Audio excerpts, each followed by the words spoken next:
믿지 않는 예수의 형제들 요한복음 7장 1절에서 13절. 초막절 유대 원력 7월 15일에서 22일에는 모든 유대인들이 예루살렘에 모여든다. 이날은 출애굽한 이스라엘 백성들이 40년 동안 광야 방랑 생활을 기록하고 하나님의 은혜를 기념하기 위해 지켰지만 조상들의 광야 생활을 되새기며 또 추수감사제를 드리며 예물을 주고 받으며 즐긴다. 초막절의 이러한 축제는 유대가 멸망 후 전 세계에 흩어져 있던 유대인들은 본 절기의 축제에 참여하기 위해 예루살렘을 순례하였다. 이러한 순례 행사는 장차 모든 나라들이 새 예루살렘에서 하나님께 경배 드리기 위해 모인다는 종말론적 사건을 예표하기도 한다.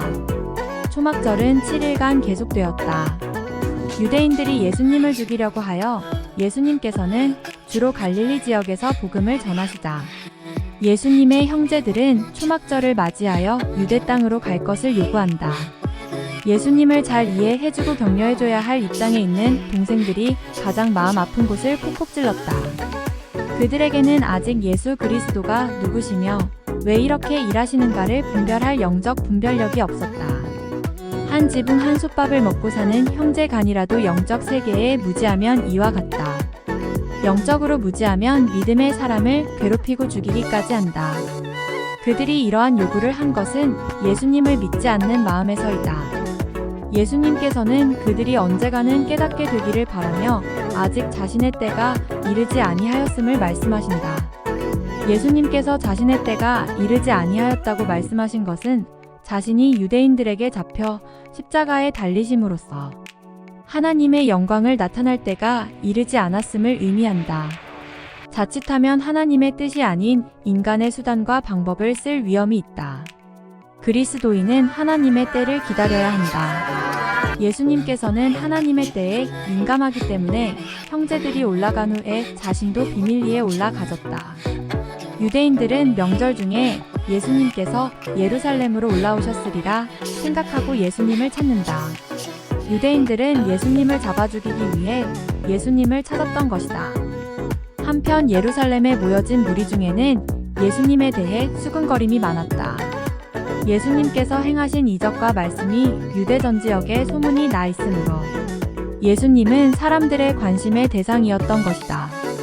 하나님의 뜻을 찾는 길 요한복음 7장 14절에서 24절. 내가 어떻게 해야 합니까? 라는 질문은 우리가 인생을 살아가는데 자주 고민스러워하는 질문이다.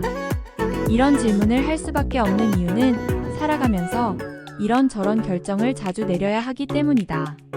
만일 우리가 이러한 고심에 봉착할 때마다 갈 길을 인도하여 주시는 하나님의 뜻을 알 수 있다면 그것처럼 정말로 좋은 일이 없을 것이다. 예수님은 우리가 하나님의 뜻을 알 수 있도록 핵심적인 원리 한 가지를 언급하였다. 사람이 하나님의 뜻을 행하려 하면 이 교훈이 하나님께로부터 왔는지 내가 스스로 말함인지 알리라. 17절. 우리가 자기의 뜻을 마음속으로 이미 정해놓고 일종의 고려할 사항으로만 하나님의 뜻을 알려고 하는 것이 아니라 전적으로 하나님의 뜻에 순종하려는 마음 자세로 하나님의 뜻을 구한다면 하나 낮은 기꺼이 그 길을 보여주실 것이다. 반드시 알려주실 것이다. 유대인들은 그리스도께서 진리를 증거하시며 자신의 신성에 대하여 스스로를 변증하실 때마다 당신은 귀신이 들렸다고 비난하였다. 게다가 그들은 예수 그리스도께서 행하시는 각종 표적까지도 귀신의 힘을 벌어 행하는 것이라고 비난하기를 서슴지 아니하였다. 그러나 하나님의 아들이신 그리스도를 대적하며 그의 구원 사역을 방해하는 것이 사람의 활동 목적이고 보면 그와 같은 활동에 동참하고 있는 유대인들이야 말로 실제로 귀신의 힘을 빌어 행동하는 귀신 들린 자들인 것이다. 이와 같이 신앙세계에는 회색지대란 존재하지 않는다. 예수님을 귀신의 아류로 보거나 유일한 구세주로 섬기거나 둘 중에 하나는 분명히 선택되어져 임한다. 예수 그리스도께서 행하신 한 가지 일, 본 안식일에 38년 된 병자를 고쳐주신 일을 가리킨다. 이처럼 그리스도께서 안식일에 베데스다 묵가에서 38년 된 병자를 고쳐주신 일을 두고 유대인들 간의 논쟁 및 비난 고소거리가 되었다. 즉 그들은 그리스도께서 안식일에 병을 고치는 의술 행위를 함으로써 안식일 규례를 어겼다고 생각한 것이다. 하지만 그리스도께서는 그 같은 생각이 잘못된 것임을 저들이 행하고 있는 할례 제도와 관련지어 일깨워 주셨다. 즉 원칙적으로 할례는 생후 8일 만에 행하여져야만 하였다. 그러므로 유대인들은 이러한 규례를 범하지 않기 위해 안식일에도 할례를 행하였다. 이에 그리스도께서는 몸의 일부분을 정결케 함으로써 온 몸을 깨끗게 하는 할례의식도 안식일에 행하는데 하물며 사람의 온 몸을 직접적으로 깨끗하게 하는 치유행위를 안식일에 행하지 못할 것 같으냐고 역설하였던 것이다. 이와 관련하여 우리는 그리스도야말로 안식일의 주인이 되신다는 사실도 잊지 말아야 할 것이다.